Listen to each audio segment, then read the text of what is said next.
Olá, muito boa tarde. Amanhã é dia de São João e o Sem Censura de hoje vai falar de festas juninas. E os nossos convidados que estão aqui no estúdio são Daniel Juste, né, Daniel? Que é historiador e vai falar sobre a origem, a história das festas juninas no Brasil e no mundo. Estamos também com Helena Marinho, que é coordenadora do Centro Sebrae de referência do artesanato brasileiro, e ela vai falar sobre a exposição Festa Brasileira, a fantasia feita à mão. Prazer em tê-la aqui. Estamos também com Tereza Corção, que é chefe de cozinha, eu já ia dizer chefe de cuisine, ia ficar muito chique, e que vai contar tudo sobre as comidas dessa festa popular. Isso. E estamos com Marcos Lucena, que é cantador e que vai cantar e falar conosco sobre a música que anima os arraiais do Brasil pela fora. Estamos também com o nosso produtor de web, Bruno Barros, que vai explicar para vocês como participar do programa hoje, não é isso? E aí, Vera, sexta-feira chegou em grande estilo, hein? Vamos falar de festa junina para o fim de semana começar animado. E a gente quer saber de você, que está em casa, qual é a coisa, o que para você não pode faltar numa festa junina? Manda aí a sua mensagem aqui pra gente, usa a hashtag Sem Censura, ela vai cair aqui, eu vou passar para eles, é bem simples. Não pode faltar música, né, Marcos? Com certeza. Dá um climinha aí. Eu sonhei que estava em Moscou dançando pagode russo na boate Cossacô. Parecia até o frevo, naquele raio não vai. Parecia até o frevo, naquele cai não cai. E olha pro céu, meu amor, vê como ele está lindo. Olha pra aquele balão multicor, vê Gonzagão tá sorrindo. Muito bom. Começou muito bem. Vamos lá, Daniel. Agora você vai ter que competir com ele, vai ter que contar uma história linda. Ah, vai ser difícil competir com música dessa natureza, é muito difícil. Mas, primeiramente, é um prazer estar aqui. É uma memória afetiva fantástica, porque minha mãe sempre foi fã do programa, sempre assistiu. Então, é um prazer enorme estar aqui pela primeira vez. Eu agradeço, é um prazer estar com todo mundo dividindo esse espaço. E, de saída, eu acho que a gente poderia falar das festas juninas, em termos históricos. A gente poderia pensar em 3 aspectos básicos, mais gerais, que tem condição da gente dar conta um pouco das origens e das recepções dessa festa.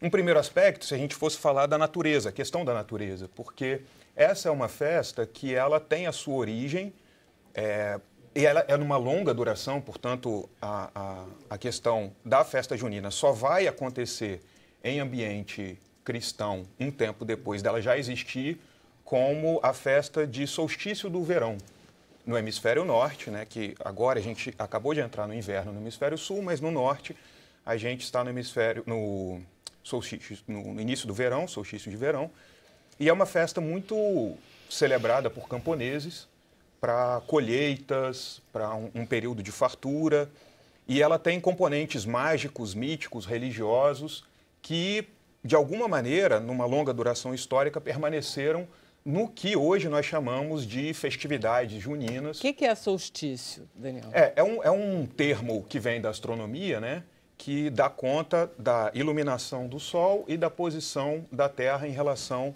a esse Sol. Então, o hemisfério norte é um período de maior iluminação, portanto, os dias são mais longos, e essa antiguidade europeia, não somente, mas principalmente, sempre viveu muito essa relação com o Sol, porque, falando de natureza, são economias centradas na questão agrária, e centradas na questão agrária, elas têm uma ligação muito forte com a terra, com os elementos, né?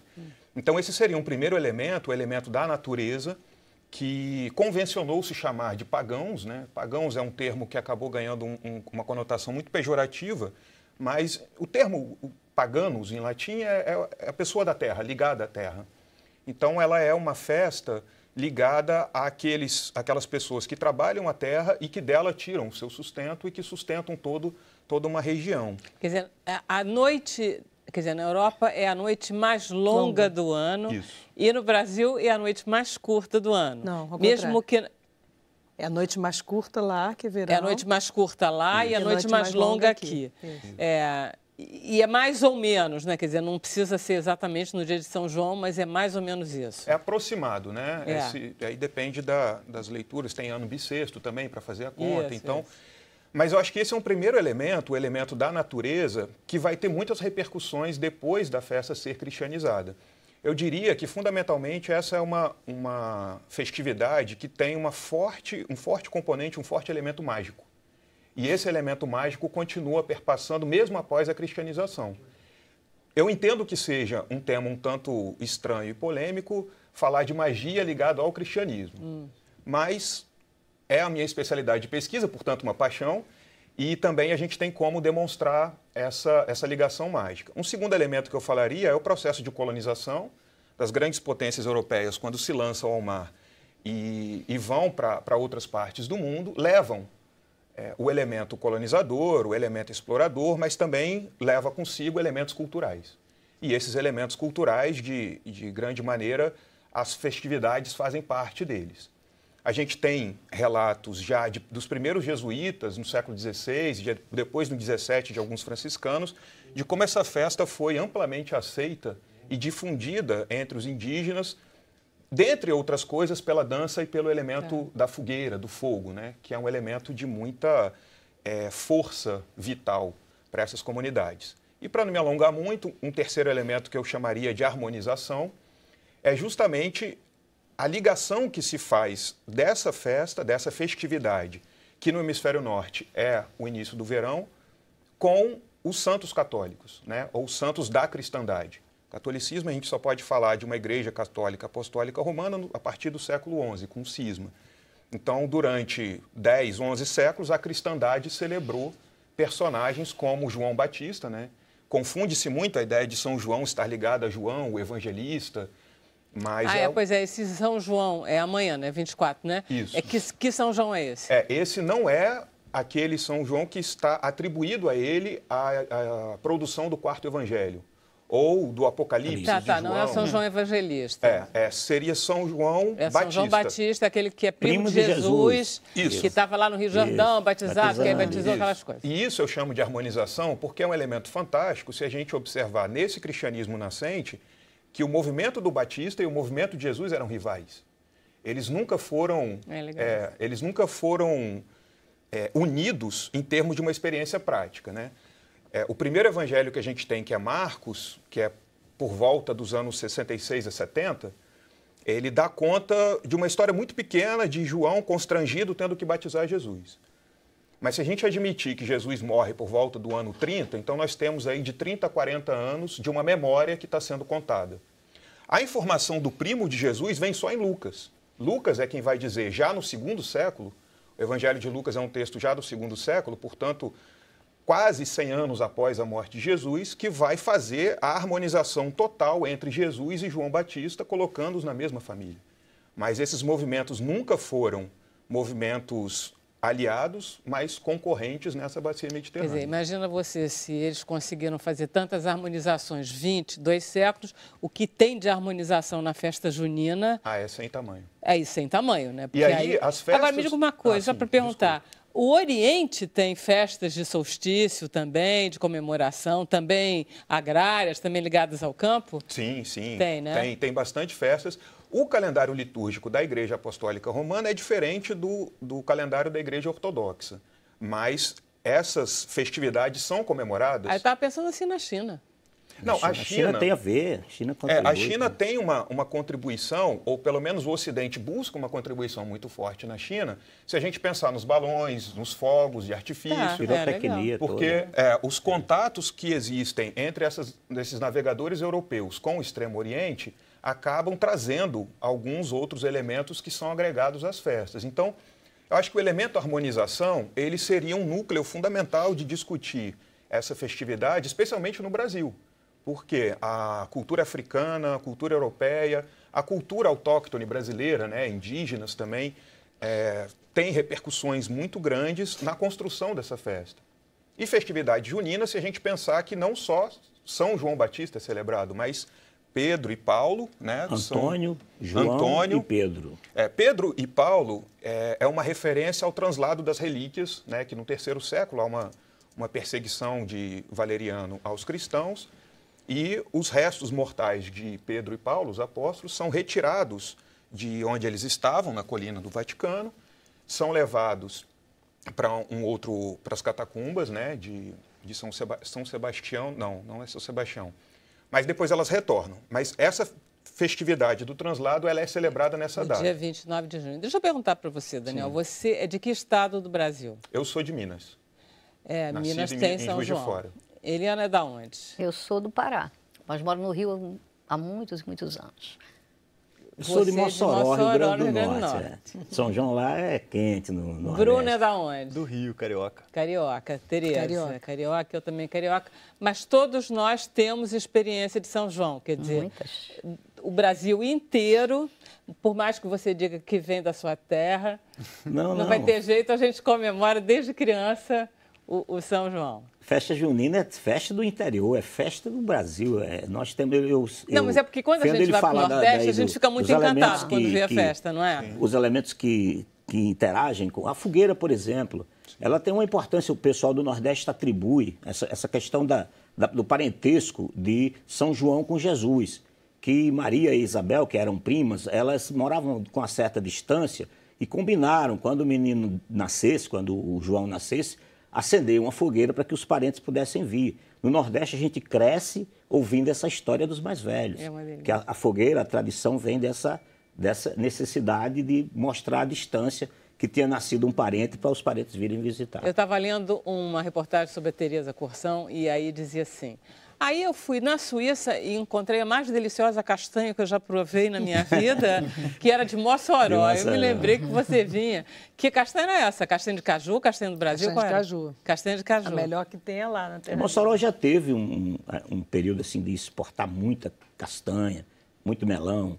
Mossoró é uma cidade grande, bonita, é uma cidade que cresceu muito nos últimos anos, muito próspera. E faz um São João também muito interessante. Pará também é um São João muito parecido com esse, da fogueira, dos fogos. Tem tudo isso lá. Tem muita festa, Mossoró muita alegria. Tem um diferencial, viu? É porque o Lampião atacou a cidade no dia 13 de junho, que é dia de Santo Antônio. E a cidade botou ele para correr. Então, hoje também se comemora, se agrega esse valor de comemorar essa data em que a cidade expulsa o maior cangaceiro da nossa história dentro da festividade junina. Vamos lá, então as comidas, Tereza. Melhor parte, né? A melhor parte. Não, a música também está assim. Tá assim.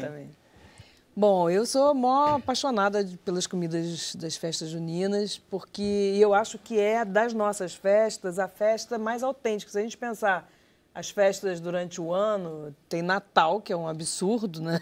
Com neve, com Papai Noel.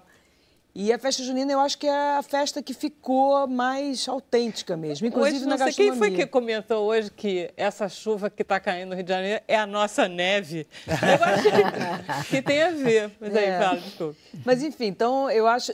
Quando eu conheci Nordeste, né, nessas idas gastronômicas de festival e tal, eu aprendi com eles que é a comida de milho. Né? Eu achei muito engraçado, porque eles falaram, você tem que voltar aqui em junho, nas festas juninas, para comer comida de milho. E eu nunca tinha ouvido essa expressão e é muito interessante se você pensar quantas coisas de milho que tem nas festas juninas, né? Tem o curau, tem o bolo de fubá, tem a canjica. Só aí já tem 3 coisas que são bem simbólicas, né? Agora, eu acho que tem umas coisas que foram sendo agregadas meio estranhas, né? Essa semana eu estava até conversando com a minha filha, ela falou, mãe, salsichão é típico de festa junina? Eu falei, salsichão olha, você acredita que para mim é? Porque pra gente aqui no Rio... Aqui no Rio sempre teve, né? Sempre teve, acho que sim. Em todo lugar. Eu acho que isso está ligado à questão da natureza mesmo, né? Esse período é o período de colheita de milho. Portanto, muitas comidas de milho. Mas então, o que o salsichão tem a ver com porco? isso? Então, porco? Não, ele voltou se alimenta de milho. Entendeu? Ele é assim. Legal. Sabe porque eu acabei de ver na internet que na cidade do Porto, em Portugal, se come porco no dia de São João. Aí. Então tem a ver. O salsichão, você descobriu. Mais ou menos, descobriu. A comida de milho é porque o nordestino, nós temos essa questão também das secas, né, que elas são intermitentes, né? E quando o inverno é bom, o sertanejo espera. Tem música do Luiz Gonzaga que ele diz, o sertanejo festeja a grande festa do milho. Tem outra que diz, eu plantei meu milho todo no dia de São José.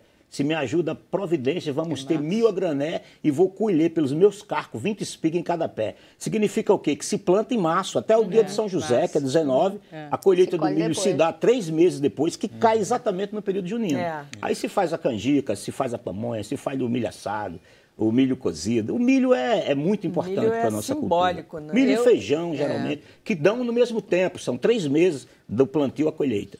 Ô Marcos, eu tenho um porteiro que é cearense, mas eu adoro, o que eu mais gosto é quando ele olha para o céu e que está tudo nublado, assim, pesado. Ele diz, céu bonito. Tá bonito para chover. Tá bonito. Eu gosto muito disso. É uma expressão a gente, nossa. Que esse céu azul... Não. Ia ser pouca água, né? Quem já viveu na seca, quando vê uma nuvem, acha muito bonito. É o contrário de nós aqui, vivemos numa cidade grande. Que acha que a gente sabe que quando chove muito, a gente fica preso, às vezes, incomoda. Então, a gente, quando vê uma nuvem grande aqui, diz, poxa, o tempo tá feio. No Nordeste, eu quando cheguei aqui no Rio, foi a coisa que eu mais demorei a entender. Porque eu vi uma chuva, achava bonito, né?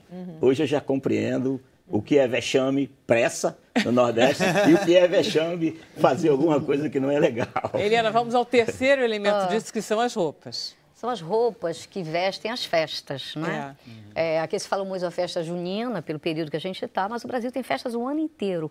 Né? O Brasil, na verdade, é uma coisa universal de festas, né? Você tem, durante todos os anos, todas as comemorações, todos os santos dos anos inteiros, você tem um tipo de forma de se agregar, né? De juntar a comunidade, de juntar as pessoas, de se vestir para a festa, de fazer a festa e expandir. Então, nesse momento, a gente inaugurou no CRAB uma exposição que se chama Festa Brasileira, uma fantasia feita à mão. Porque a maioria das festas conta com esse elemento, né? Na verdade, todos nós somos o artesão de nós mesmos ao fazer a festa. A gente vê isso tanto nas festas muito tradicionais, e aí todas as festas juninas têm a ver com isso, mas também os congados, os reisados, né, que acontecem em outros períodos. E vemos também nas festas mais, digamos, contemporâneas e ativas, como o próprio carnaval, né? Cada vez mais a gente vê as pessoas na rua vestidas, coloridas, né? Fazendo o seu universo, né? De fantasia e se vestindo dessas festas. O CRAB apresenta inúmeras festas, em torno de 20 festas brasileiras, que acontecem em todo o território nacional. O que está exposto é, digamos, a festa que tem maior ocorrência, ou que tem maior representatividade do ponto de vista da cultura popular. Mas o que se busca também mostrar, além da fantasia em si, né, desse ambiente lúdico e festivo... A festa mais popular, qual é? É o carnaval? Tem muitas festas populares, né? Mas o carnaval é a festa mais difundida, é a mais né? difundida? Tá. É a mais difundida. Não, porque, obviamente, no Nordeste a gente não tem essa sensação, quem mora lá não tem mesmo, né? Depende de onde, do teu ponto de referência, né? Mas a mídia trabalha bastante o carnaval, então isso porque é uma exposição muito grande, não é? É uma exposição enorme, a gente ocupa uns 700 metros quadrados e traz em torno de 20 festas, né? Relevantes para o Brasil. E essas festas, elas estão demonstradas tanto do ponto de vista individual, de uma fantasia, o boi do Maranhão, por exemplo, figuras vestidas como as baianas, né, que trazem lá todo o misticismo, né, toda essa questão religiosa, assim como festas que são muito interiorizadas, como no interior de Pernambuco, que tem festas incríveis, pouquíssimo divulgadas. Então, grande parte das festas, na verdade, a gente não tem tanta informação, a não ser a partir de olhar de um pesquisador como Daniel. Né? Mas são inúmeras as festas. Tá. Tem festas do interior de São Paulo ao Rio de Janeiro, por exemplo. A gente vai continuar falando disso, porque eu quero saber se tem festas indígenas também, porque eu acho que tem também, não tem? A gente vai para o intervalo, mas a gente volta já já com Sem Censura. Até já.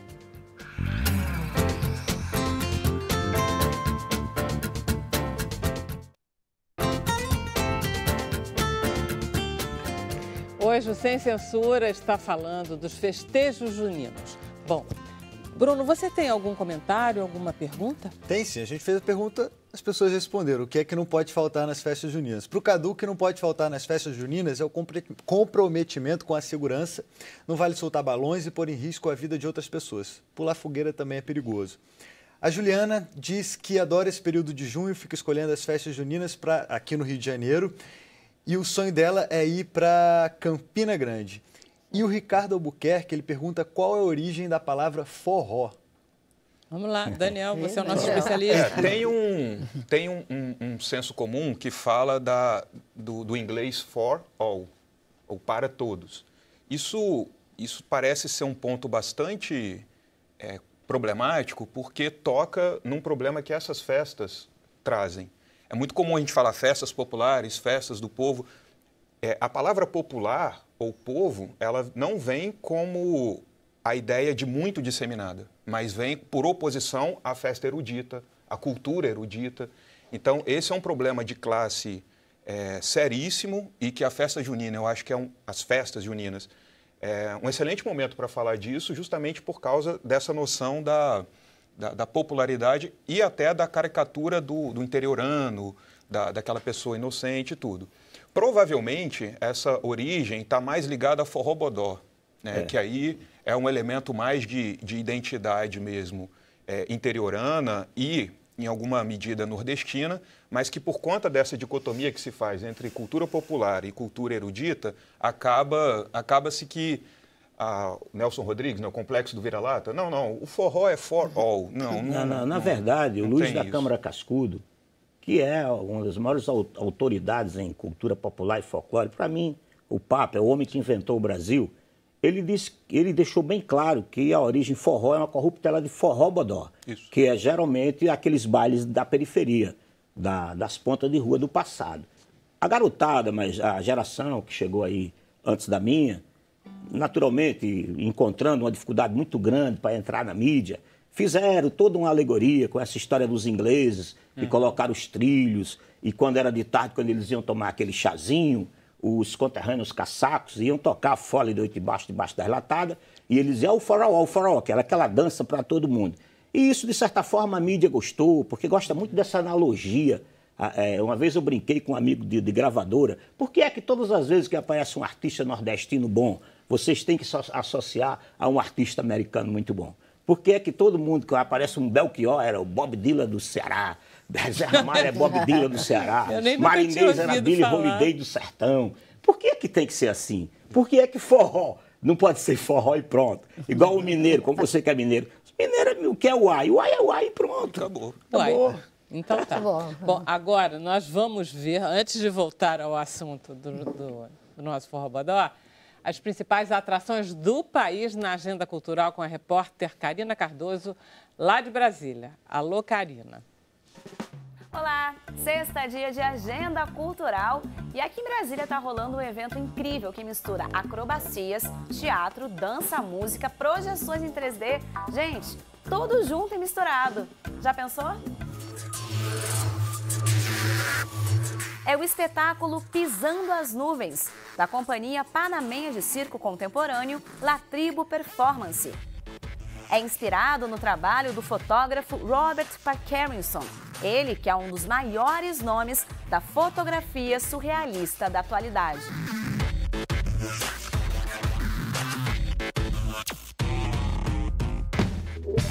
E aqui em Brasília também, última oportunidade, último final de semana para acompanhar a programação da 33ª Feira do Livro. Com o tema Cidadania e Inclusão, a feira traz mais de 70 estandes e 50 expositores. Lançamentos, rodas de conversas com autores, música e saraus. A visitação segue até domingo. E vamos falar também de artes visuais, porque lá no Rio de Janeiro está rolando uma exposição interessante. Traz um questionamento entre objeto e funcionalidade. Los Carpinteiros, Objeto Vital. A exposição apresenta mais de 70 itens, entre desenhos, esculturas e instalações. O coletivo de artistas cubanos questiona a utilidade das coisas por meio de uma crítica ácida e muito bem-humorada. E hoje em São Paulo tem show com o artista pernambucano Siba. Quem dança rindo numa roda de ciranda. Depois de um ano e meio na estrada com o disco de Baile Solto, Siba apresenta um show com as mudanças sonoras que ocorreram neste tempo de estrada.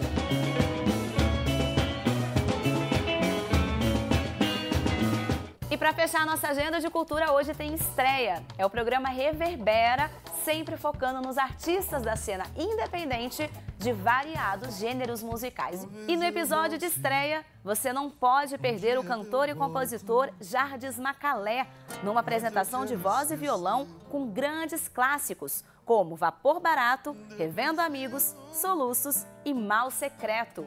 É um programa multiplataforma, isso significa que acontece em diferentes horários e locais. Toda sexta-feira, às 14h, pelo portal da EBC, às 21h pela Rádio MEC e à meia-noite aqui na TV Brasil. Maravilha. Então vamos continuar conversando um pouquinho com a Eliana a respeito da exposição. Estávamos lá nas 20 festas, o carnaval é a principal coisa, e a festa que você tinha dito que era do interior, da onde? De Pernambuco. Temos festa no interior de Pernambuco, do interior da Bahia. De origem indígena? Tem as de origem indígena. Mas, por exemplo, na Bahia, nós temos uma referência muito interessante, que são os homens de lata. Né? Dificilmente a gente encontra informação sobre esse tipo de fantasia. Os homens de lata, eles pegam resíduos de cervejas, né, e fazem vestimentas e vestem e saem, não é, com o próprio barulho, ritmo da latinha, se brincando, né? Fazendo uma percussão. É uma percussão incrível, super natural e muito criativa, né, que acontece no interior da Bahia. E é interessante que na exposição, em frente aos homens de lata, nós temos representação de festas indígenas, né? Com aquelas indumentárias muito trabalhadas, com muita palha, com muito trabalho manual, para que eles possam representar o sagrado, né? E tem música ou algum som na exposição para a gente poder identificar? Sim. É complicado, né? Não, tem trilhas sonoras baseadas nos cantos, né? Tem inúmeros cantos. Essas festas todas. Cantos muito particulares, não é? Muitas vezes como ladainhas. E as salas todas são iluminadas, digamos, por esses cantos. Cada sala tem uma trilha sonora específica e é possível ver próximo de cada uma das fantasias, por exemplo, a festa em si, né? Elas são exibidas em audiovisual e é possível você perceber o que realmente acontece a partir daquela peça mais estática ali exposta. Nós temos um vídeo, a gente vai passar aí para a gente ter uma ideiazinha maior sobre isso. Ótimo. Beleza. Isso. Vamos lá, Emília. Você pode ir comentando, porque eu acho que ela não tem a exposição ela começa com um painel de máscaras, não é? E a gente pode perceber que o boi, não é? Principalmente o boi do Maranhão, o Bumba Meu Boi, é um tipo de festa que alimenta muitas outras festas. Então, o boi é uma peça importante nessa exposição. Você pode chegar, pegar uma máscara, que tem uma variedade incrível, se mascarar para participar da exposição. Essa é a entrada, né? Podia passar? Essa sala apresenta um cortejo, né? Aliás, vários cortejos, e aqui nós temos a representação das festas em produto, né? em produto artesanal. Desde o Alto do Bora do Pernambuco, em Pernambuco, até o interior de São Paulo, por exemplo, que tem essas miniaturas, quase como iluminuras. Vai ficar dessas até quando festas. Em cartaz essa exposição? Essa exposição fica até o dia 28 de outubro, que é o dia de São Judas Tadeu, né? Deve ter uma festinha aí para São Judas. Muitas festas vão acontecer, né, durante o período. Aqui a gente pode ver as cavalhadas, né? Essa é uma sala de abre-alas, onde várias frases, vários dizeres das festas populares são colocados. Na verdade, a partir das máscaras, a gente entra naquela sala e imediatamente entra numa sala de espelhos, Maravilha. Onde há uma reprodução de fotografias. São muitas salas, né? São 8 salas? São 8 salas. Maravilha. Né? Onde fica? Fica na Praça Tiradentes, né, número 71, eu vou de frente para trás, 67, 69 e 71. São Beleza. 3 prédios tombados que foram recuperados e estão na Praça Tiradentes. Nós somos vizinhos da Estudantina, naquela mesma calçada da Estudantina. Aquela mesma calçada, né? É a reforma daquele solar do Visconde Rio Seco, não é assim, não é isso? É o único prédio tombado pelo IFAM na Praça Tiradentes e que ele está todo reformado e preparado para novas funções. Só isso já vale uma visita. E tem a lojinha. Sim, porque isso tem a ver com o CRAB, a lojinha, né? O CRAB é um centro que se propõe a requalificar o artesanato brasileiro, a mostrar que é um produto que tem muito valor, que vem com a alma, né, do Brasil. E esse produto artesanal ele é demonstrado através das exposições, que é para aumentar a visibilidade. E aí a gente não traz só o produto, você traz todas as representações, traz o diálogo do artesanato com a cultura popular, de maneira geral, com as festas, com os cantos, com o audiovisual, com tudo isso que envolve. Tem uma área muito bem desenvolvida, que é de estudos e pesquisas, que é, né, dar tratamento, né? Que é a área do Daniel. Que é a área do Daniel, e aqui a gente já estava, né, ali na sala de espera, tecendo, né, artesanalmente algumas E tem comidinhas também? Tem. Comidinhas também? Comidinhas. Ah, é por isso, Tereza. Então vamos lá. Tereza já esteve lá visitando um restaurante que estamos montando, mas que ainda não está aberto porque a gente está, inclusive, discutindo o modelo de operação. Mas, agregado às exposições, nós temos uma loja de 130 metros quadrados, no térreo do Solar, e que vende esse artesanato que é exposto. Maravilha. Né? Maravilha. E que mostra aí como é possível ter um artesanato de qualidade associado à nossa raiz, à nossa cultura. Eu estava falando da lojinha porque, evidentemente, da mesma forma que essa exposição valoriza o trabalho do artesanato brasileiro, você está tentando valorizar produtos brasileiros, sobretudo a mandioca. Isso. Começou pela mandioca. E agora? Agora é o Brasil todo. Meu cardápio hoje é um mapa do Brasil, onde tem a origem de todos os alimentos que eu estou trazendo direto dos produtores familiares. É um pouco como essa ideia do CRAB de mostrar que o produto artesanal brasileiro é de altíssima qualidade. E de finíssima gastronomia. Finíssima gastronomia, os queijos de leite cru de Minas. Teve um agora que acabou de ganhar um prêmio na França, uma medalha de prata, lá do pessoal do Cerro, em Minas. Túlio Madureira, espetacular o queijo dele. E é incrível você poder ter esses produtos dentro do restaurante, contando uma história também. Sempre tem uma história por trás e tem quem fez o queijo. Não é só o queijo, é quem fez o queijo, a história, o lugar, o cheiro, né, do local. Então, é você contextualizar esses produtos com a cultura local. Além do que, mandioca não tem glúten. Milho tem glúten, ô Tereza? Milho também não tem glúten. Acho que também não tem glúten. Eu não sou nutricionista, né? Não, eu sei, mas é porque aquele negócio, nenhum de nós mas a arroz gente só eu se sei preocupa. Que não tem. Mas a mandioca, quer dizer, eu estava até pensando nisso quando eu estava falando das comidas de milho, né? Mas a mandioca também está presente nas festas juninas, né? Mas de uma forma um pouco mais discreta, né? Mandioca assada. Farinha? Não, farinha. Não se vive sem farinha no mundo. Vi aqui no Google, o milho não tem glúten. Tá? Milho não tem glúten, então pronto. Já milho não tem glúten também. Então é uma festa sem glúten. Uma festa sem... Olha, totalmente moderna. O Brasil é saudável, né? Agora, tem uma coisa incrível em São João, que é o quentão, né? Que coisa melhor do que um quentão? Tem vários quentões, né? Porque não tem o de vinho, tem o de cachaça. Vamos lá, o especialista em quentão. Bom, o de cachaça eu acho que é o mais tradicional, né? Com as especiarias, que é uma coisa bem portuguesa, né? Aliás, é bem oriental que os portugueses trouxeram, né? Mas é uma bebida, assim, muito, muito emblemática brasileira e que meio que não fica tão evidente, né? Eu acho engraçado, a gente não tem tanto uso. Tem na festa, mas não é uma coisa que se cultua muito, né, o quentão. E é uma coisa curiosa porque a festa só é fria porque é no hemisfério sul. Né? Porque na sua origem do hemisfério norte é o exato contrário, não é frio, é calor. Festa de verão, que ser um frião. Isso, então, no hemisfério norte, o fogo ele tem mais o elemento mágico de proteção, de iluminação, etc., No hemisfério sul também tem essa questão da proteção e da iluminação, mas, fundamentalmente, ela vai ganhando outros contornos. Todo símbolo é polissêmico, né? Nenhum símbolo quer dizer uma coisa só, mas a questão do frio trouxe também, nessa identidade, com o Brasil, um significado completamente diferente, né? Em relação... Porque é só vinho. O que você bebe, Marcos? Olha, eu bebo pouco, né? Mas quando bebo, eu gosto de beber bem. Então, uma cachaça de boa qualidade, para mim, é a melhor bebida do mundo.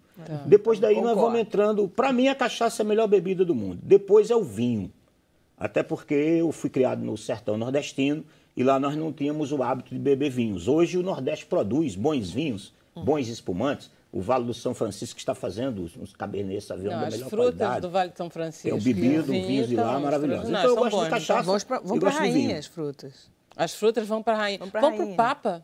O Papa, lembra, tinha um Papa, o João Paulo II, parece, só comia a mamão papaya todo dia de manhã no Nordeste. Era muito chique isso. Mossoró vendeu muito melão e mamão para o mundo. Ainda vende. Ainda vende. Acho que a gente está passando por um momento de crise. Mossoró também surgiu um outro produto muito importante da cidade, que é o petróleo. Se tornou a maior produtora de petróleo em terra. Mossoró organizou-se muito depois em função dessa questão do petróleo. Mas eu não quero entrar nesse mérito. Não, porque esse ouro negro, ele comporta tudo que o ouro comporta, como maldição, né? As benesses e as maldições. Existe uma característica, e você começou a tocar nisso, Daniel, que eu estava lendo atualmente, que politicamente incorreto a gente fantasiar os nossos filhos como se eles fossem caipiras desdentados, que não fica bem. Você acha bom esse negócio do politicamente correto? Marcos, existia isso no Nordeste? Os meninos para a escola fantasiados com dente preto, bigode de carvão, essas coisas? Não, isso é coisa mais das capitais, né? Que de certa forma, quando começaram a fazer os seus foguetes juninos, de certa forma brincava com a vida do caipira, como se o caipira fosse... teve aquela história também que popularizou-se o caipira, com o Monteiro Lobato. Mazarope um pouco, né? Ficou Mazarope. Né? E o Gonzagão, inclusive, tirou este letra, ele brincou numa das cantigas que ele gravou, uma das marchinhas, ele diz: São João nas capitais, não me diga que é São João, é calça remendada no joelho, no fundão. São João nas capitais, só se dança iê, iê, iê. Vamos lá mangar, iê, iê. Quer dizer, o Matuto vinha de lá para mangar de quem estava brincando com ele. Então já isso aí ficou 0-0, tá resolvido, não tem problema não. Tem esse forte componente de classe, né? Porque, como eu havia dito, a ideia do popular e do erudito, principalmente em cidades grandes, em que o interiorano, o caipira, que caipira não é um termo pejorativo, né? Mas acabou se tornando, mas que ele é visto com essa coisa da chacota. Uma das origens, sem dúvida, é Monteiro Lobato, com Jeca Tatu, quando faz aquela caricatura do Jeca Tatu, num contexto de urbanização de São Paulo, do interior de São Paulo. Do interior de São Paulo, né? Ele não está falando nordestino mesmo. Então, a ideia do caipira nas festas juninas depende muito dessa caracterização que Monteiro Lobato faz. Anos depois ele tenta se desculpar, né, falando que o Jeca Tatu não é isso, não é uma coisa ruim, é uma celebração ao interior. E a própria noção da cidade grande representar o caipira tem também a ligação com Mazarope, né? Que é a ideia do interiorano, do ingênuo.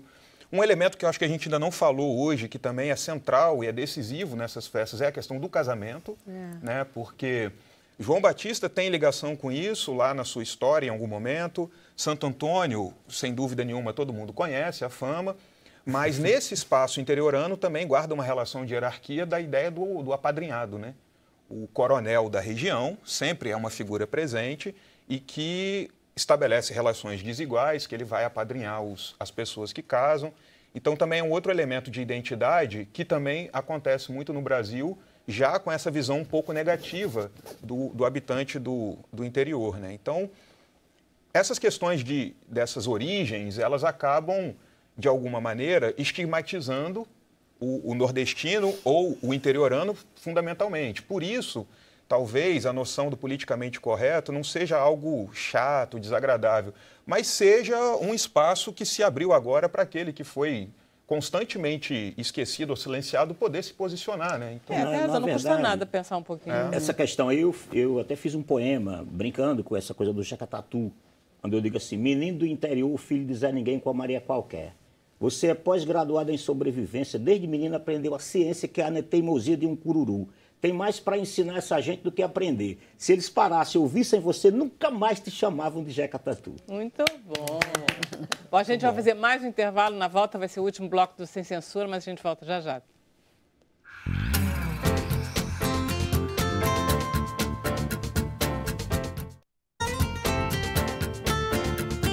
Voltamos com o Sem Censura de hoje, que está festejando São João. Bruno, temos perguntas? Temos comentários. A Maria Tereza Bujan, ela diz que sem Gonzaga não tem festa.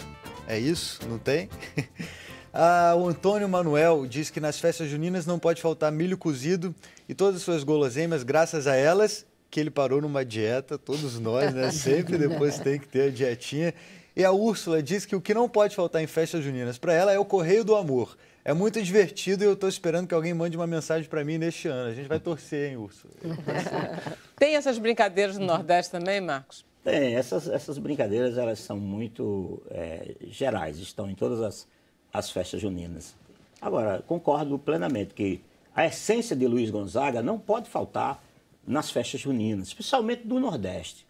Porque o Luiz Gonzaga... essa polêmica hoje em dia que a festa do Nordeste tem mais música sertaneja que música do Nordeste. O que está acontecendo? Isso tem ocorrido. Naturalmente, eu acho que o melhor do Nordeste é a gente ter a verdadeira música nordestina.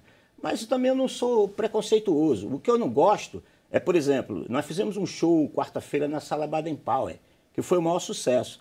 Nesse show eu convidei alguns artistas importantíssimos para a cultura nordestina, especialmente para o São João, que não foram chamados para suas terras de origem, como é o caso do Zé Calixto. Zé Calixto é fundador do São João de Campina Grande. É o maior tocador vivo do fole de oito baixos, que é um instrumento raro, difícil de ser tocado.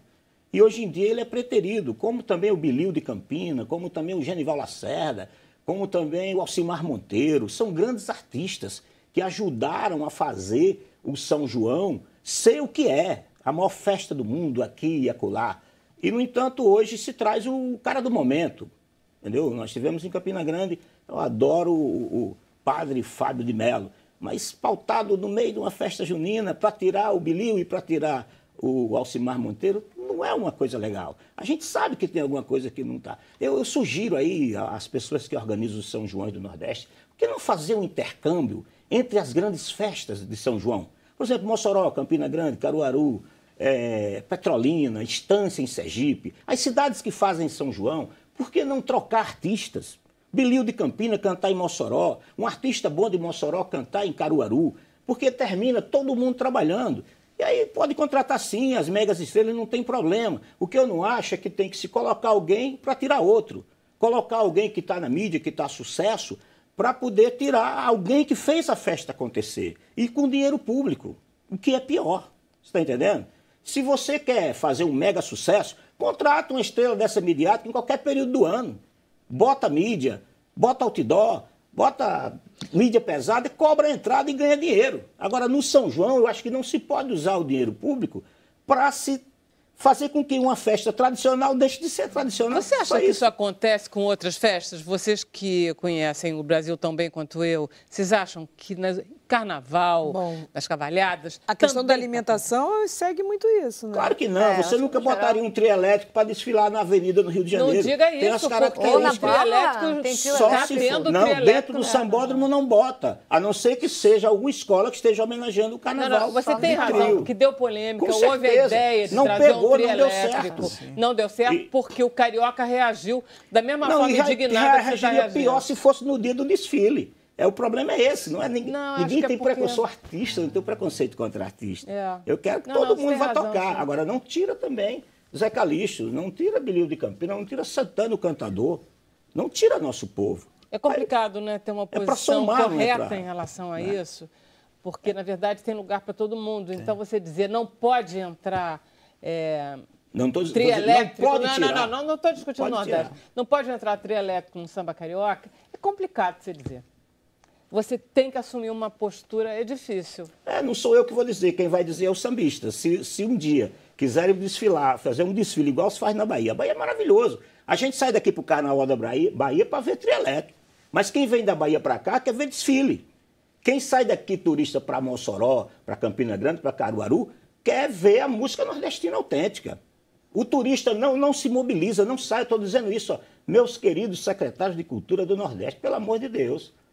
Se vocês acham que vão atrair turista, trazendo um tipo de atração que você pode ver em qualquer época, em qualquer lugar do Brasil, numa festa sazonal, tipicamente nossa, não é por aí. Não sou contra. Agora, aqui no Rio tem lindas festas de São João com artistas do Nordeste. O Rio é maravilhoso, porque o Rio faz mas festa. Tem festas de São João, quer dizer, vem Elba, porque também eles moram por aqui, né? Vera, eu dirigi a Feira de São Cristóvão 4 anos.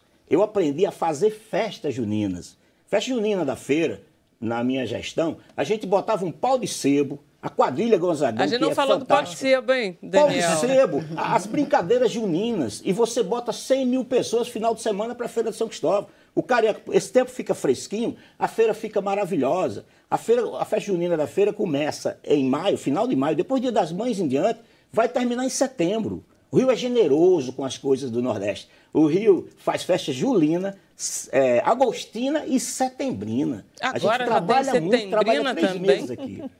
Que beleza. Bonito o Rio de Janeiro. E gosta mesmo do pé de serra. Nós fizemos a Sala Baden Powell, quarta-feira, foi o maior sucesso. Saímos de lá convidados para fazer uma temporada já em agosto. Ao invés de fazer um show, nós vamos fazer 4 finais de semana. Olha só, você vai tocar aí ou você vai para o palco? Eu vou tocar no palco. E o que você vai tocar no palco? Peraí, explica aí, porque eu vou ter que me despedir do programa. Eu vou cantar O Salvador Daqui, que é a minha música mais conhecida. Qual é? Salvador Daqui. Tá, mas não vai ficar... Não, espera um pouquinho. É só porque eu já estou querendo me preparar aqui, porque você vai ter que microfonar lá e eu vou ter que me despedir do programa. Você só vai cantar uma, Marcos? Eu posso cantar mais. Não pode cantar um sereninho em homenagem, inteiro. Eu que gosto tanto do sereninho. Então, canta o sereninho aí. Eu aproveitar, vou mandar um abraço para o César Nascimento e Vicente Teles, que são os autores dessa música. Ela é linda, essa música, linda. Vá. Se tu quer namorar, namora eu. Se tu quer se casar, casa com eu. Lembra da lua prateada de nós dois na madrugada, serenim, serenim. Lembra de nós dois lá no capim, um fazendo bem pro outro, quem se ama é assim. Foi debaixo da mangueira que a gente viu a folha da cana voar. Nós dois no pé da ribanceira, foi a maior bagaceira do mundo rodopiar. Foi debaixo da mangueira que a gente viu a folha da cana voar. Nós dois, no pé da ribanceira, foi a maior bagaceira do mundo rodopiar. Se tu quer namorar, namora eu. Casar com eu. Muito lindo. Então tá bom. Então, enquanto eu me despeço dos convidados e convido para eles virem para o Facebook comigo, você já pode ir para o palco. Com certeza. Espera aí. Você pode... Você não está microfonado, não? Não, tá... Ele conseguiu desmicrofonar? Não, pode ficar calmo. Então tá, então vai pra lá, se arma lá, que aí eu já vou acabando. O que não pode faltar no seu São João? Quentão, já falou? Quentão, curau. Tá bom. No seu? Eu acho que um pouco do debate aqui é a disputa pelo sentido, né? O sentido da música, que é a festa, a celebração, a alegria, a comida, que é a comensalidade, a vestimenta, que é o fazer-se da festa, né? É a identidade da pessoa em fazer, em produzir a festa e não somente estar nela. No fundo, todos os protestos do Marcos, que ele tem total razão, é um exercício, né? Até aqui da exposição, das comidas, acho que é um exercício mesmo da busca pelo sentido, da gente, ao invés de terceirizar as nossas experiências, comprar entradas para as coisas, a gente mesmo produzir e viver o sentido dessas celebrações, né? Então, acho que a busca pelo sentido, eu acho que não pode faltar na nossa experiência humana, né? Mas você não falou nenhum petisco, elemento? Uma canjica, uma cocada? Nessas horas, a minha namorada, ela tem uma lista. Você pergunta, o que você quer comer hoje? Vem 10 pratos diferentes. Acho que ela seria melhor do que eu para falar, mas curau é algo que... qualquer lugar, independentemente da época, eu vejo, eu vou atrás. Maravilha. E você, Eliane? Eu gosto de canjica, mas eu gosto muito do visual que tem essas festas, que tem a festa junina. E aí, para ver um visual bacana das festas, vale a pena ir ao CRAB, ver as festas brasileiras, todas, que é a festa das festas. Do artesanato brasileiro Exatamente, também, né? Que é esse fazer, o fazer à mão, fazer a festa, estar na festa, ter a sua identidade, né? Que a identidade traz a singularidade, né? Isso, é você na festa. E você, hein, Bruno? O que você gosta? Arroz doce numa mão, pé de moleque na outra, você vai comendo os dois o tempo inteiro. Bom, eu como sou do salsichão...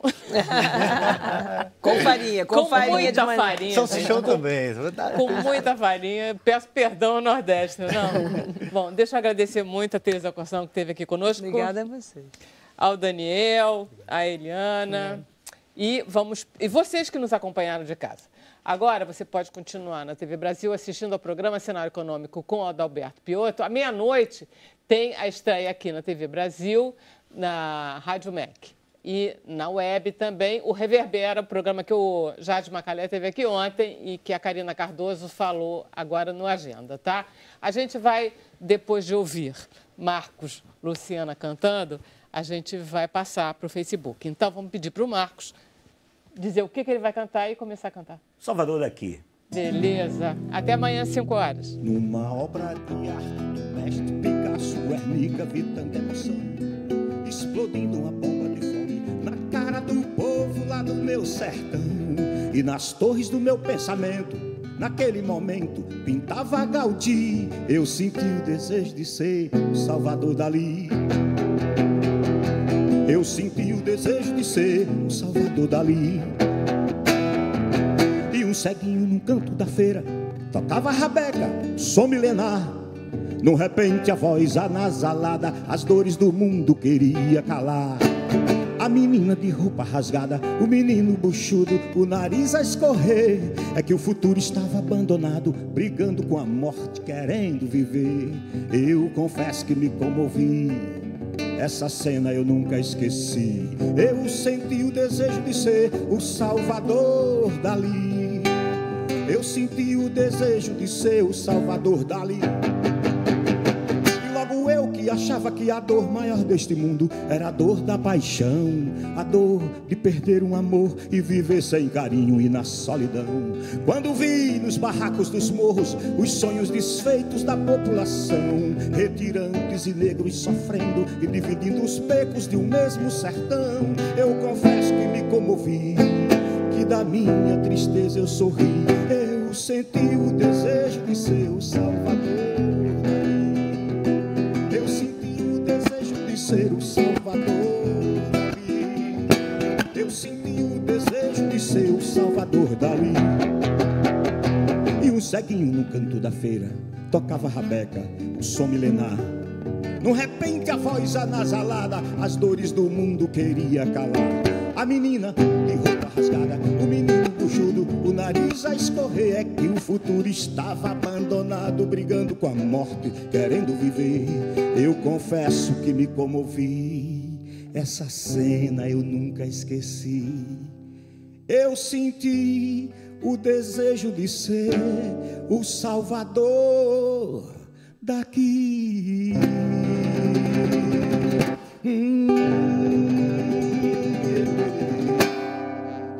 Maravilha, maravilha.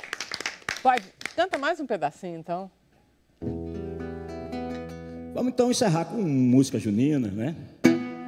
Ontem eu sonhei que estava em Moscou dançando pagode russo na boate Cossacô.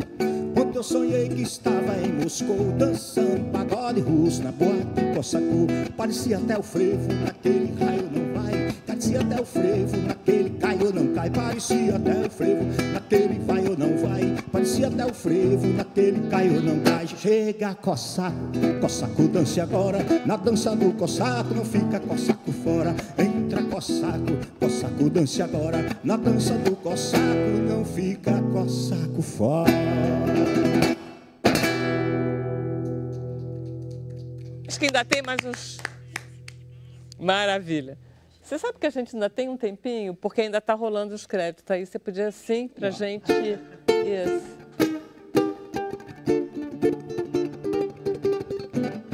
Quantos aqui ouvem, os olhos eram de fé para as mulheres. Quantos elementos amam aquela mulher. Quantos homens eram inverno, outros verão. Oh, oh, outonos caindo secos no solo de minha mão. Gemeram entre cabeças na ponta do esporão. Afolhado não me toque no medo da solidão. Veneno meu companheiro desata no cantador e desemboca no primeiro açude do meu amor. É quando o vento sacode a cabeleira, a trança toda vermelha, tchurururu, um olho cego vagueia procurando por um iê, iê, iê, iê. É quando o vento sacode a cabeleira, a trança toda vermelha, tchururu, um olho cego vagueia procurando Orum. Oh! Maravilhoso. Agora já estamos só no Facebook. Você volte para cá. Enquanto isso, Bruninho, temos perguntas e comentários. Olha aí, Lula Moro falou que maravilhoso, Marcos Lucena, poeta, sociólogo, cantador sensacional. Sugiro um programa só com o Marcos Lucena para ele falar mais das coisas do Nordeste, sobre seus projetos. O Carlos Domingos do Maracanã, ele disse que o que ele mais gosta nas festas juninas é do cuscuz, o leite Johnson, que eu não sei o que é, Cachaça quentão, com leite. é Cachaça com leite condensado, licor de cacau e Isso. canela. É bom. Não é isso mesmo? É porque você tem menos que quantos? Eu não sei. Mas olha só, isso dá um pileque brabo e o dia seguinte de amargar. É terrível. Não aconselho. Não. O quentão é mais fraquinho? Não, Tereza. É mais fraquinho, é menos coisa tão É doce.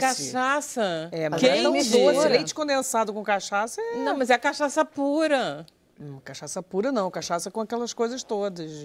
Não tem uma aguinha. Fruta. Tem Pra diluir. Tem aguinha. Então tem fruta dentro, né? Tem. Na verdade, eu gosto mesmo da cachaçinha. Pura. Purinha não tem. Também gosto da purinha. Bebida cachaça boa, né? Porque tem cachaça Mas aí tem muita que- cachaça boa hoje em dia, né? Tem. Aqui no Rio Minas tem muito, boas né? No terra- estado- sua O terra tem Rio tá boas cheio de cachaças. cachaça boa. Rio tem cachaças boas. Nossa, A Paraíba tem umas espetacular. cachaças boas. Olha só, a Lívia está perguntando se a gente sabe qual que é a origem do pau de sebo. O pau de sebo tem uma alegoria religiosa de o esforço que você faz para tentar chegar até o céu, atingir o céu. É uma torre de Babel. Então você faz aquele esforço num mastro que está todo embebido lá com uma substância escorregadia, então você representa um pouco essa dificuldade. Mas tem um elemento... E tem a recompensa lá, que geralmente se coloca sim. dinheiro, uma coisa. verdade, tem isso. Mas tem um elemento mágico religioso também, que é apontar o centro de uma celebração, né? Talvez a confissão religiosa que hoje mais tem essa lembrança é o próprio candomblé, né? O candomblé é onde você tem o axé, o estabelecido, né? O assentamento, você também tem um mastro que é colocado que representa o centro do poder, ao mesmo tempo, para aquele terreiro, é o centro do mundo. Então tem uma conotação também religiosa nesse sentido. Legal. Olha aí. Não sabia. Varim Mema, ela fala que ama forró, que vai todo domingo na Feira de São Cristóvão, aqui no Rio. A Eliana Castela, ela disse que fez um bolo de paçoquinha hoje, sem glúten, sem leite, que ficou uma delícia. E a Evelyn Agrícola disse que não pode faltar quadrilha. E o Oswaldo tem uma pergunta. Pergunta para o Marcos, qual música não pode faltar numa festa junina? De maneira alguma, o arrasta-pé, a marchinha junina, né? Eu até, no meu bloco aí, deveria ter falado mais dessa questão. Antigamente, assim como o próprio o carnaval, tinha músicas, as gravadoras da época se preocupavam em gravar suplementos para o carnaval e para o São João. Durante muito tempo, as grandes gravadoras do Brasil lançavam, todos os períodos assim, lançavam o disco em massa para estourar também nas festas juninas. Isso acabou. Mas o repertório que ficou dessas músicas, elas são tocadas até hoje e não pode faltar. Eu acabei de cantar aí, Gonzagão gravou Pagode Russo, a música que não pode faltar. Música de Lamartine Baba, até o Lamartine fez algumas marchinhas muito interessantes. A festa junina é tão importante para o Brasil que o próprio Noel Rosa tem um clássico dele que ele começa dizendo: nosso amor que eu não esqueço, que teve o seu começo numa festa de São João, que é o último desejo, um clássico do Noel. Então, muito poderoso. A musicalidade inerente ao São João é muito poderosa. Olha só, Marcos, eu queria te perguntar uma coisa que a gente não falou, que a gente está vendo tudo que a gente não falou. O mais votado foi a quadrilha, que a gente não falou, que a gente falou muito pouco. As quadrilhas, o que a gente vê hoje em dia são concursos de quadrilhas, quadrilhas riquíssimas, com umas danças bem estilizadas, tem uma coisa moderna, né? Tem uma coreografia que antigamente não existia. Isso é comum no Brasil inteiro. No Brasil inteiro, e está muito pasteurizado, está muito parecido. A quadrilha que você vê no Rio de Janeiro, você vê uma competição de quadrilhas no Ceará, ou no Rio Grande do Norte, na Paraíba, é muito parecida. Aquela trilha sonora, eles evoluem ao longo daquela trilha, com várias músicas, contando uma história, como se fosse um enredo de carnaval. Quanto à beleza, quanto às vestimentas, acho que isso é uma vontade também de voltar à origem, porque essas quadrilhas elas têm a origem na França, na Europa, era a dança da corte, que o povo imitava. Né? França é o lugar onde essas danças são trazidas, mas talvez seja um dos elementos da festa mais com elementos mais aglutinados, porque a dança marcada... Inclusive era em francês, quando eu era menino se marcava quadrilha em francês, alavantou, mas tem também, com a tradição ibérica, né, de Portugal, as danças com fitas, com faixas, e na tradição espanhola, mas todas elas, a gente conversava antes do programa, a ideia da presença árabe também na Europa, que agregou muitos elementos também festivos. Então, a dança, no processo de uma festa, ela é bastante conjugada com elementos de muitas culturas, né? No Nordeste também, a presença moura árabe é muito poderosa. A gente não percebe isso, assim, porque pensa, como é que o mouro vai ter influência lá no Nordeste? Ora, os mouros invadiram a Península Ibérica, ficaram lá 800 anos, dizem que é menos que isso, mas não é verdade. Ficaram quase um milênio, deixaram uma marca profunda, especialmente nos portugueses que nos colonizaram. Se nós pegarmos todas as letras, todas as palavras com letra A e L, Alcorão, Alçapão, Alcatrão, Álcool, a marca da presença moura foi muito forte. A música nordestina, essa coisa que a gente faz lá, ó, o repente nordestino, Asa Branca é uma música de encantar serpente. Eu defendo uma tese que ficou no gen do português, essa coisa meio adormecida, e a região, as condições geoclimáticas do Nordeste, nós somos a única região do país que tem um deserto, que é Jeremoabo, acordou esses genes que estavam no português, e nós temos, mas é muito mesmo, somente na música do elemento árabe. Maravilha. Outra coisa que a gente não falou, que a gente citou, foi o casamento. Você até falou um pouco, mas esse casamento é o casamento da brincadeira, do casamento, não é isso? Que é uma característica. Tem o compadrio também, tem o compadrio, você fica compadre, o cara era menino, a gente ficava compadre na fogueira e é pro resto da vida. No sertão quase todo. Não conhecia isso. Você dá uma volta na fogueira e diz, São João disse, São Pedro confirmou que nós vamos ser compadre que Jesus Cristo mandou. Aí dá outra volta, repete o ritual. Depois do terceiro, você é compadre e é pro resto da vida. Se leva a sério muito isso. Compadre, para mim, são pessoas que têm uma relação de apadrinhamento do filho. Minha comadre é que é a madrinha do meu filho. Lá não é, são Nordeste, duas pessoas que viram compadres. Tem essa conotação, claro. Compadre é quem vai batizar o seu filho. Essa é uma conotação. Agora, você pode ser compadre sem ter filho. Esse aqui é o grande barato. É uma amizade, né? É uma amizade acima, assim, que está consolidada, que nós vamos nos ajudar mutuamente.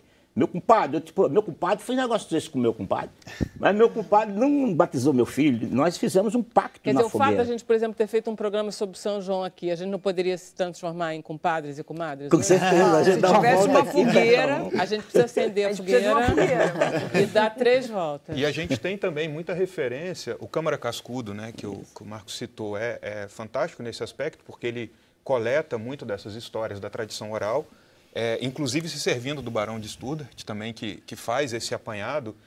Há muitas adivinhações e encantamentos centrados na ideia do casamento também, nesse período dessas festividades desse mês.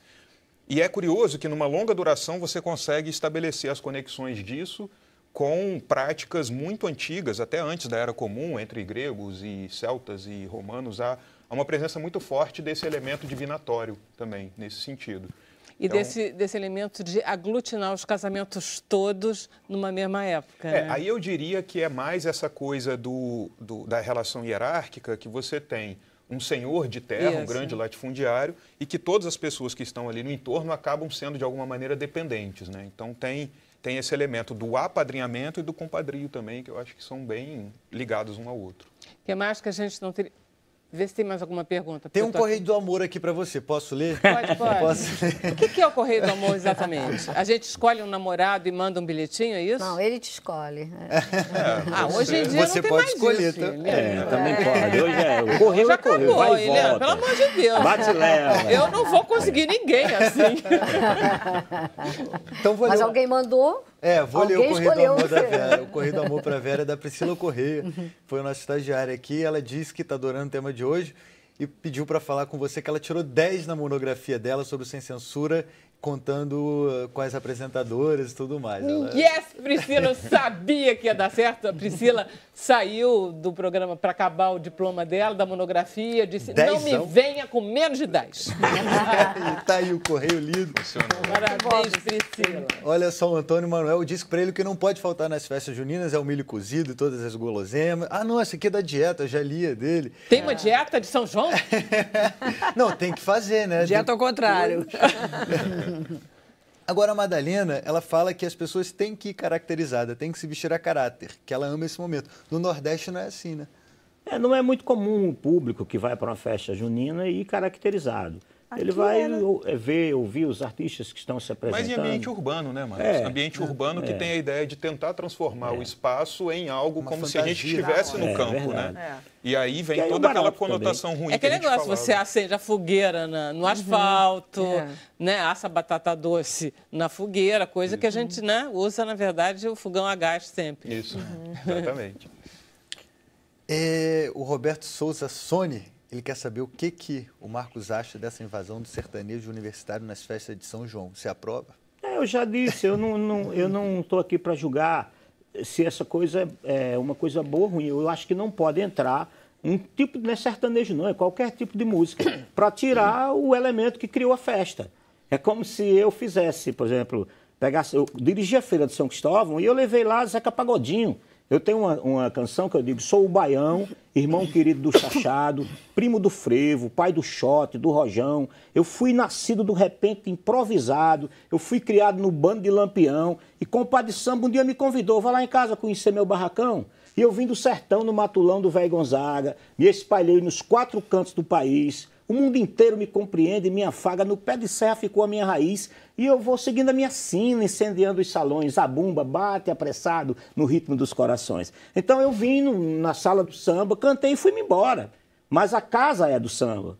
Quando eu dirigi a feira, eu quis trazer o Charles Aznavour para cantar na feira, porque era o ano da França no Brasil, nesse período. Então por que não trazer um grande cantador, menestrel, né, armênio, mas francês, cantando para a gente? Na minha casa.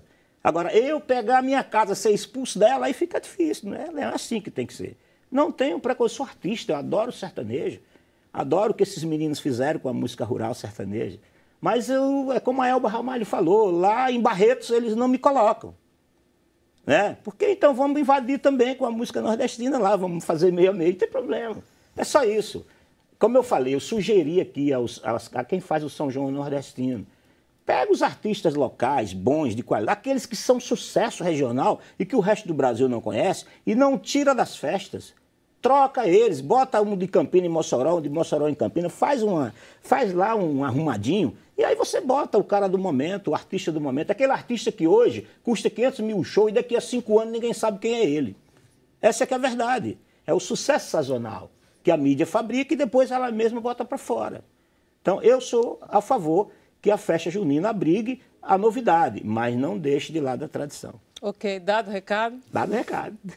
Bom, queria agradecer muito a Tereza novamente, a Daniel e Eliana e a você, Marcos. Eu falei que a gente voltava amanhã, a gente volta, na verdade, é segunda-feira mesmo, tá?